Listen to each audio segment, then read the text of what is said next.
नमस्कार मित्रों। आज हम संस्कृत का आपको एक श्लोक का अर्थ बताने जा रहे हैं।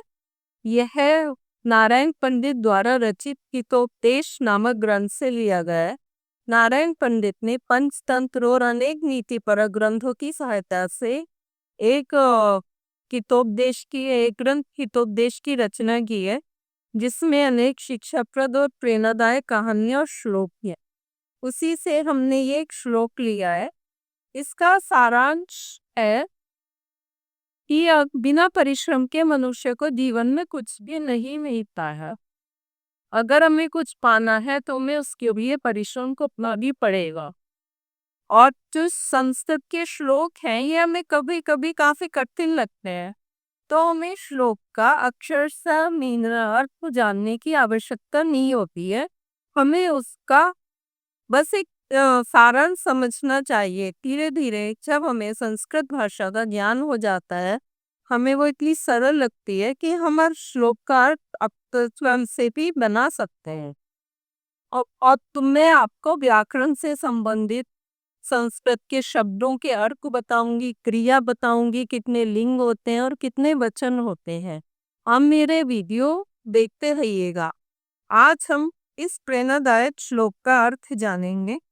सबसे पहले हमें श्लोक को पढ़ना आना चाहिए।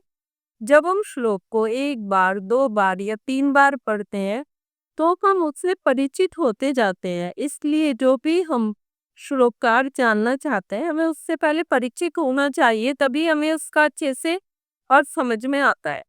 सबसे पहले हम श्लोक पढ़ेंगे। उद्यमेन की सिद्ध्यन्ति कार्याणि न मनोरथे, न कि सुप्तस्य सिंहस्य प्रविशन्ति मुखे मृगा। फिर से पढ़ते हैं हम। उद्यमेन की सिद्ध्यन्ति कार्याणि न मनोरथे, न हि सुप्तस्य सिंहस्य प्रविशन्ति मुखे मृगा।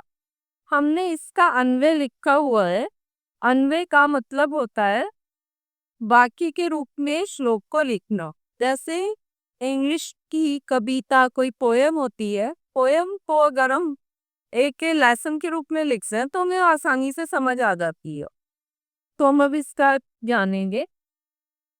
हमने पहले अन्वय लिखा है, पहले इसका अन्वय पढ़ेंगे, उसके बाद हम इसका अर्थ जानेंगे।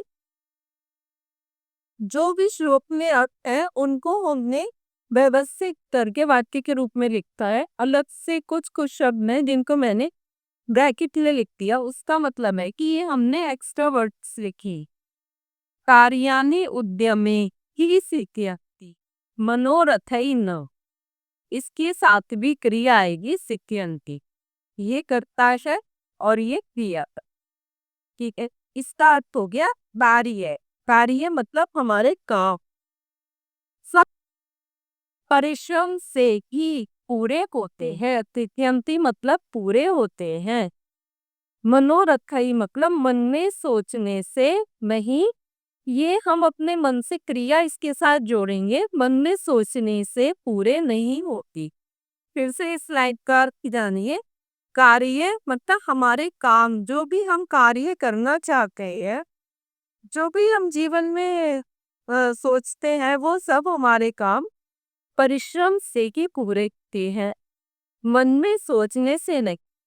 इसका एक बहुत सुंदर उदाहरण देके हमने इस श्लोक को पूरा किया है। जैसे यथा मतलब जय, ये हमने अपने मन से यहाँ पे लिखा है, उसकी आवश्यकता है। जैसे उड़गा मतलब किरण, ये मगु वचन है। हिरण विसर्ग के साथ आ गया ये बहुवचन। जैसे हिरण स्वयं सुप्तस्य से तिंगत से मुखे न प्रविशन्ति, जैसे हिरण अपने आप से ही सुप्तस्य से सिंहस्य मतलब सोते हुए शेर के। ये विशेषण है सुप्तस्य। किसका विशेषण है? ये शेर का। इसमें भी यही आकाश और ये लगाया सिंह ने, इसका मतलब ये इसी का विशेषण है। इसने ये विभक्ति लगी हुई है। ये है षष्ठी विभक्ति। ये मैं आपको आगे वीडियो में बताऊंगी विभक्ति और वचन के बारे में। अभी आप श्लोक का अर्थ जानिए। किरण अपने आप से सोते हुए शेर के मुखे मतलब मुंह में, मुंह में ना प्रविशन्ति, प्रविशन्ति मतलब प्रवेश करता है। चला जाता है, मुख में नहीं जाता है। तो इसका पूरा एक सेंटेंस में आपको जानिए। जैसे हिरन सोते हुए शेर के मुंह में स्वयं से ही नहीं चला जाता है। मतलब अगर हिरन खाना है तो शेर को उठ के स्वयं ही प्रयास करना पड़ता है, स्वयं परिश्रम करना पड़ता है। इसका अर्थ आप इससे ये तो अन्वय के रूप में हमने आपका अर्थ बताया कि यहाँ पे देखो आप श्लोक से जितना आसानी से अर्थ समझ आ जाएगा। कार्य परिश्रम से ही सिद्ध होते हैं। इसमें हम नंबर भी डाल सकते हैं। जैसे ये 1 नंबर में कार्य उद्यम से ही सिद्ध होते हैं।